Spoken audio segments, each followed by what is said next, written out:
Well, hello, neighbors. Hello, friends, family, colleagues, compadres, compatriots, fellow Washingtonians, all of the above. Welcome to the Evergreen Local Tri-Cities Edition, your go-to source for what's happening in Benton and Franklin counties. From major headlines to local heroes, community updates, I've got it all covered. And I'm your host, Jay.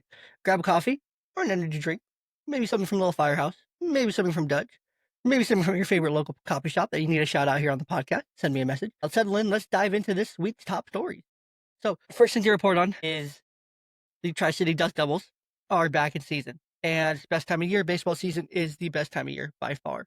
And so if you're local, you're here at the Tri-Cities Dust Devils baseball games, high A affiliate of the LA Angels, experience like none other. If you like minor league baseball, or even if you just like baseball, the Tri-City Dust Devils are a must stop while you're here in the Tri-Cities for any duration of time. So make sure you plan it up right. Go to their website, check the schedule, make sure you're here while the Dust Devils are here. They typically play Tuesday through Sundays, 6-game sets. That's just what they do in the minor league, 6-game sets. They're at Gisa Stadium out there in Pasco. So really, really cool. Other than that, let's see. I'm only going to cover maybe about half of these stories, uh, just because I'm not trying to take a bunch of your guys' time today, and I want to get going on the Evergreen Report, the big show. And so we're going to cover probably about half of these. So the first one here is a bill by our own local representative, April Connors. It would reclassify manufacturers' homes as real property, which could lower home costs and increase home ownership for low-income families. It impacts about 1,700 homes statewide and 11% of Tri-Cities housing. As you know, we have a lot of manufactured homes here in the Tri-City, and only more and more and more coming. Developments all over the place with manufactured homes, new homes being built left, right, day and night. It seems like new homes are popping up everywhere. So it's really cool that a bill like this has popped up. This is what's the bill? I want to say it's like 1194. He won. It did pass unanimously in the House. It's awaiting the Senate vote. Approximately 2,600, 2,000, 200,000, 200,000, 260,000. Oh my goodness. I can't do math today. In Washington, homes are manufactured around 15,000 here in the Tri-Cities. Personal loans for manufactured homes typically carry interest rates several points higher than conventional mortgages. And so, what this bill does more or less is that it addresses the high cost of housing and financing by treating manufactured homes like traditional real estate.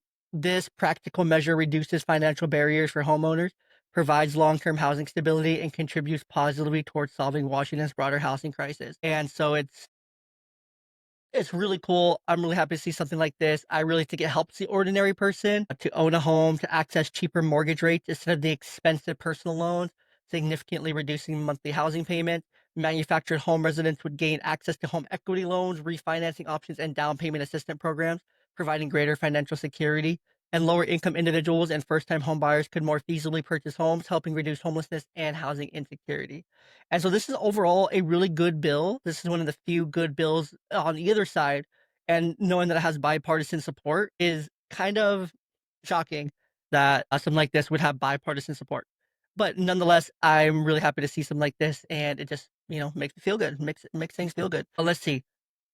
I've seen those TikTok. It feels like it's a growing trend on TikTok is dumpster diving. Maybe it's just my TikTok feed. I don't know. But is it legal or not in Washington? Well, it varies by city. It's generally allowed if it's not trespassing. Kennewick and Tacoma actually lack specific bans, while Richland and Pasco restrict commercial collection. Public spaces are fair game, though. Private property requires permission. So that's kind of what you need to know. If it's Kennewick, you're pretty much good to go. But if you're in Richland or Pasco, if it's a commercial or private property, no go. But if it's a public space, all public spaces are fair game. Let's see here. And one story I do want to cover, but I'm hoping to cover this more in depth on a separate podcast, on its own podcast for you guys, is our local school board here in Kennewick. They filed a complaint over the transgender athlete policy. They filed this at a federal complaint up to the federal level, up to the top. They went to the tippy top. They were not playing around, which as they shouldn't. There is no playing around with our girls, with their rights, with their safety, with their private spaces. The school board voted 4-0 to file a federal complaint against Washington State over policies allowing transgender athletes to compete on girls' sports teams and use female locker rooms. The board argues that state policies conflict with President Trump's executive order amid at preserving fairness in girls' sports by restricting participation based on biological sex. So the details of the complaint, it was filed with the U.S. Department of Office for Civil Rights. against Washington Superintendent Chris Reckdahl. So thank you. A shout out to our local school board here. The Washington Office of Superintendent of Public Instruction, so OSPI, and the Washington Interscholastic Activities Association, so the WIAA, which is really disappointing if you listen to Brandy Cruz at all, and then you're like, I'm gonna listen to this little show too. I reference her a lot. Absolutely look up to her. She's like a newfound hero of mine that I didn't know I needed. But she also expressed, the same kind of disappointment that I'm expressing here against the WIAA, as in that they caved to threats. Chris Reckdahl's threats, our Attorney General's threats, and they caved here. This argues that Washington's policy violates federal law, specifically citing Title IX protections, references President Trump's February executive order titled Keeping Men Out of Women's Sports, intended to restrict transgender athlete participation based on biological sex. So the key argument, it claims that state policy harms cisgender female athletes by allowing transgender athletes to compete in girls' division, which 100% does. Expressed concern over losing about 10% of its annual budget, approximately $32 million in federal funding, if it complies with state rather than federal policies. Asserted that current state policy endangers students, violates parental rights, and forces the districts into a legal dilemma between state mandates and federal executive orders, which is not fair for our local school board to be forced into that position. Like, they just want to help the kids and do their jobs. A lot of the times, our school board members have multiple positions. They're not just school board full time. They also work a traditional job as well. And so having to deal with politics on top of their school board duties, on top of their work and life duties. I mean, it's what they signed up for, yes, but putting them in this position isn't fair to them. It is asserted that the current state policy endangers students, violates parental rights, and forces the district into a legal dilemma. Like I just said, forces that legal dilemma. What did Chris Reckdahl say? That he argued that Washington state law prohibiting discrimination based on gender identity remains valid, and Trump's executive orders cannot override existing state law. I'm sorry. This is civics 101. Federal law trumps state law. That's literally just the law of the land, is that federal law trumps state law. There is no ifs, ands, or buts about it. Federal law trumps state law. And Chris Reckdahl needs to be recalled, resigned, something like that, because he's full of shit. I'm sorry. I try not to swear. I try to keep swearing off here. I try to keep it a show that you can listen to in the show with your kids and whatnot. So I'll probably go back and edit that out, edit this out, whatever. But federal law trumps state law. We are not better than the federal government. We are a state under the federal government, and we rely on that federal funding. So we want to say that we're better, then okay. If we're going to say that we're better, this is what you guys need to do, Democrats. If you guys want to keep this and you're so freaking passionate about this, realign the budget to take that $36 million or however much money our state needs that we're getting from the federal funding, realign it in our budget to cover it if we're so much better than the state. That's the simple solution here. If we're really that much better than the state, but we're not. I mean, than the federal, but we're not. We're not going to do that without new taxes. And challenge on top of that is do it without new taxes. Do it without new taxes. I dare you. I triple dog dare you. We'll get into taxes here in just a minute. Chris Reckdahl, he confirmed readiness to take legal action if federal funding to Washington schools is threatened. What legal action are you going to take? The federal law. You're going against federal law. How are you going to be ready to take legal action if you're going against federal law? That does not make sense.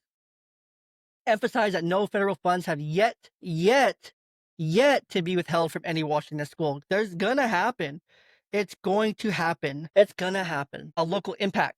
This intensifies an ongoing local and national debate regarding transgender athletes' participation in school sports. Well, the debate is, and I'm going to get controversial here, so cover your ears if you don't like this. Unfortunately, boys and girls sports are still boys and girls sport. I've heard this on many podcasts recently. The weakest of the boys will go and compete in the girls of the sports to look like the strongest of the girls. The weakest of the boys will go and compete in girls sports to look like the strongest of the girls. While the strongest girls get second, third, fourth place because they can't keep up with a biological boy. This is biology, folks. Why do you think Angel Reese doesn't play in the NBA against LeBron James? She can't hang. She can't keep up. Why do you think Caitlin Clark doesn't play in the NBA against Steph Curry? She can't keep up. She's not as fast. She's not as strong. She's not as talented. She's talented in her own right. Caitlin Clark and Paige Buckers, they're going to make a great matchup. That's fantastic for the NBA or WNBA. They're right on the level playing field. That's fantastic. Why are there no women in the MLB? They can't throw as hard. They can't hit as hard. They can't run as fast. They're not as strong physically, right? Why are there divisions in the Olympics, men and women's? Because it's equal competition, men against men. Michael Phelps is the best all time in swimming because he beat other women or other men. I'm sorry. He beat other men. Plain and simple, he beat other men, right? He was the best among the men, right? He's the best among the men. So it's just one of those things that, it's very simple. It's very obvious. These boys that are weakest, that are the worst in the boys, that, don't have the future, that are like, oh, I'm just not as good as the other boys. That's okay. It's okay for you not to be good. Let me reassure you, boy. Let me reassure you right here. Take it from man. Take it from man right here. I was okay at sports. I did all right. I did good enough. I had my time in the sun. It was fine. It was good. Good times. Did I miss it? Yeah. Did I ever think twice about going and being like, oh, you know what? I'm no good here. I'm gonna go compete over here. No. Accepted it. I accepted the reality that this sport wasn't for me. I'm gonna give it up. I'm gonna move on and find something else that maybe I'm better at. I'm gonna try something new. Yeah, I'm not good at basketball. Okay, I'm gonna go try something else. I'm really good at baseball. I'm gonna focus on that. That I can compete in. But if I'm still not the best, okay. So what? That's okay. I'm having fun. I'm enjoying it. So what if you're not the best among the boys? Go and have fun. Go and enjoy it. The chances are that you go to a collegiate program for swimming or basketball or track and field or whatever it is, very slim. Very, very slim. And just because you're going out there and you're beating all these girls, it's bad luck. Bad luck. Because you know that you weren't good enough to beat the boy. You know that you weren't there. You know that you probably shouldn't be doing this. You know that's not your place. You know in these locker rooms it's not yours, and you're likely confused. You're likely struggling. You're likely being told and influenced a bunch of things. And that's the world we live in, unfortunately. So kids, listen, please think about this. That's all I'm saying. I'm just giving you a bunch of things to think about here. Simple solution here. Most simple solution is create a third division for the trans kid. I mean, do that. Everyone's happy. Boys compete against boys. Girls compete against girls. Trans compete against trans. They can do what they want there. That's their own division. Logistically, sounds like a nightmare. Will you have the numbers? Probably not.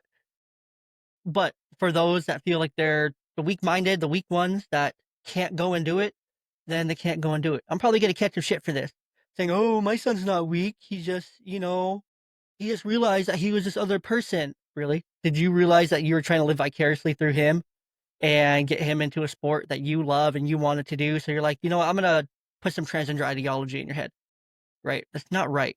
It's not right. So, anyways, where was I? There's potential legal battles. There's community divisions on the issues, with some board members alleging the policy opposes the will of local residents. It 100% does. It 100% does go against the will of local residents, because not a lot of people are for this. This is one of those 80-20 issues that the state is fighting on the 20% side, where the 80%, the majority, is like, no, this doesn't, no, women, boys out of girls sports. It makes sense. Don't put boys with the girls in the girls' sports. Don't put boys in the locker rooms with the girls. Give them their private space. Give them their own sports. Give them their own competition, because that's fair, right? But they're fighting on the 20% of all these issues, and I don't quite understand it. While they're not doing anything about homelessness, they're not doing anything about drugs or anything like that. But that's a different story for a different day. I'm going long here on my whole monologue. Let's see. So the impact on the ordinary person, this could directly impact student athletes, particularly girls competing in school sports, who might face changing competition guidelines, which they shouldn't. It's not fair that they get to face changing competition guidelines, because we don't see any girls going into the boys sport, right? We don't see any girls going into boys sport, and that's just the gist of it. We don't see girls going into boys sports. We only see these boys going into the girls sports, going into the girls spaces, and not the other way around. You ever think about that? You ever think about why? Why? I don't know. I don't know. Potential uncertainty around school funding, bringing attention to broader issues about parental rights, school transparency, and the balance between state and federal regulations. I'm a sense takeaway here. This conflict exemplifies the complexity surrounding transgender rights and protections, particularly as the state policies clash with federal directives. This raises important questions about fairness, equality, safety, and appropriate balance between local control and federal oversight in education. So the next steps here. The Kennewick School Board seeks clarification and intervention from the federal government, asking them to confirm the precedence of executive orders over conflicting state policies. Federal review and potential legal showdown between state authorities and the Trump administration could follow. So really, really cool stuff overall coming out of Tri-Cities locally. And I'm really hoping to have a couple school board members here on the podcast. I'm going to tease that out now. And hopefully I'm able to make that happen for you guys. I'm really excited to have them on. Really cool guys, really down to earth. Common sense dude. Bring common sense to come back. Let's see, I have about 8 more minutes here. Let's see how many more of these stories I can jam out. Let me see kind of where I'm at, what I really, really wanted to cover. We're adopting a new science of reading curriculum. So Kennewick, Pasco, Richland shift to evidence-based literacy programs, which will boost phonics, comprehension, and vocabulary skills, and early results show increased engagement and academic growth. So really cool. We had a fire here, the Delta Blaze. It was down by the river, burned about 20 acres, but was fully controlled using buffer zone. Bike path was closed. The wind continued to pose a flare-up risk in the area. Just use caution while you're down by the river in that area where the fires happened. If you saw it, you saw it. I drove by it from the freeway, and it was absolutely crazy, really crazy. Seeing the flames from your car as you're driving, it was like, whoa, am I in the apocalypse? Is this what the second coming is going to be like? Because this is kind of cool. But no, let's see. Where was it? It was in Idaho. Idaho recently passed a law to where they can shoot to kill pedophiles. Yeah, the death penalty will now include for pedophiles being shot to death. Open fire, like firing range. 3 Tri-Cities men accused of crimes against children. I would just love hearing that. Doesn't that just bring you so much peachy joy? So recently, 3 significant sentencing hearings took place in the Benton County Superior Court involving severe crimes against minors. Gregory J. Bokek, 73, Kennewick, entered an Alford plea to 2 courts of communicating with a minor for immoral purposes, meaning he did not admit guilt but acknowledged sufficient evidence for conviction. Judge David Peterson sentenced him to the maximum allowable sentence of 1 year in jail, expressing that the punishment available did not match the gravity of harm caused. See, it never matches. Our laws are so backwards when it comes against sex crimes against children is that the max they could get is 1 year in jail. 1 year. 1 year for trying to communicate with minors for sexual purposes. What? 1 year? 1 year? That's crazy. That is absolutely crazy. This case began in 2019 but faced delays due to COVID-19 disruption. So I would assume he's been in jail or on parole or on probation or something since 2019, but that's crazy. 1 year. He gets 1 year in jail. James C. Forney, 49, Benton City, convicted of second-degree assault of a child, among other charges, after physically assaulting his 4-year-old grandson and the child's mother in July 2024. Judge Jackie Stam sentenced him to 8 years in prison, highlighting a history of violence and alcohol abuse. So he's 49. He's going in for 8 years. He will be 57 when he's done. The likelihood that he's still young enough and has energy enough to commit more crimes astounds me, because, I mean, 8 years is it? 8 years for second-degree assault of a child? Physically assaulting his 4-year-old grandson and the child's mother? 8 years does not feel like enough. I'm sorry. Crimes against children, sex crimes against children, 1 year, 8 years is not enough. This is just because these guys will be, well, maybe not the old dude, this first one here, 73, 74. Hopefully he'll be, he's coming up on that average male life expectancy of 75. So he's coming up on it now. Okay. Third one, Robert G. Ramirez, 22, Richland, pled guilty to 3rd-degree child rape after luring and providing alcohol and drugs to 2 teen girls in June 2024. So 3rd-degree rape, luring, giving minors alcohol. Ramirez was sentenced by Judge Stam to 2 years and 2 months in prison. 2 years and 2 months. So 1 year and 1 month per girl. Let that sink in. 1 year, 1 month per girl. That's it? These girls' lives will be changed forever. Forever. He lured them. He provided them alcohol, drugs to these 2 teens. Changed their lives forever. Changed the absolute course, the trauma, the scars that they'll live with forever. But he only has to serve 2 years and 2 months. Stam, what are you doing? You gave a harsher penalty to the grandpa and a less harsh penalty to this dude. Why? Seriously, why? What is going? Why such a light sentencing, a light verdict here? He expressed remorse, calling the experience a wake-up call. Like, come on now. This is just sad. This is disgusting. It's not enough. We need these crimes should be punishable because these girls, their lives will be changed. Why not a lifelong sentence? I would much rather house a pedophile like this who pleads guilty to third-degree child rape after luring and providing alcohol to these teens. I would much rather give that person 3 hots and a cot than someone who's just convicted on minor drug charges, possession of marijuana or whatever, right? But yet we're not giving this person a longer sentence. 2 girls' lives will forever be changed, and he only has to serve 2 years and 2 months. Ridiculous. Absolutely ridiculous. And you can find all these proceedings from Benton County Court documents. Go look these up, they're public record. These cases serve as reminders of the importance of community vigilance, parental awareness, and the need for accessible mental health and substance abuse treatment. So again, there's always more behind the scenes here going on with these individuals that, shocks you and whatnot. Yeah, disappointing. All right, I'm gonna get to one more story here and then I'm gonna wrap up. It's another child abuser, serial child abuser, Scott Hancock. He was sentenced to 20 years. 20 years. Scott Hancock, a 22-year-old man, was sentenced recently in Franklin County Superior Court in Pasco. His sentencing followed convictions across multiple states related to severe child abuse, torture, and sexual crimes that began during his teenage years. Hancock received 20 years in prison. Okay, this is more what I'm talking about. 20 years. Still not enough, I don't feel, but we'll get into that. For crimes committed across Washington, Oregon, Utah, and California. So I believe he could still be charged in Oregon, Utah, and California separately for his crimes there. Judge Norma Rodriguez described this as one of the most egregious cases for her career, highlighting the severity of number of victims. So 20 years doesn't feel like enough. Hancock entered an Alford plea, meaning he didn't directly admit guilt, but recognized sufficient evidence for a conviction on 2 counts of first-degree child molestation, 1 count of first-degree child rape. He faced up to 26 years, with Judge Rodriguez sentencing him towards the higher end of the range. I should have given him all 26 years. No ifs, ands, or buts. Like these men should get the highest maximum possible sentencing. Not 2 years and a couple months, not just 20 years, 26, 20, 26, full-fledged, 26 years. Make him be in there for a while. Then let him go get charged in the other state. More time for the crime. Crimes were uncovered starting in 2019 involving severe physical and psychological harm across 4 states.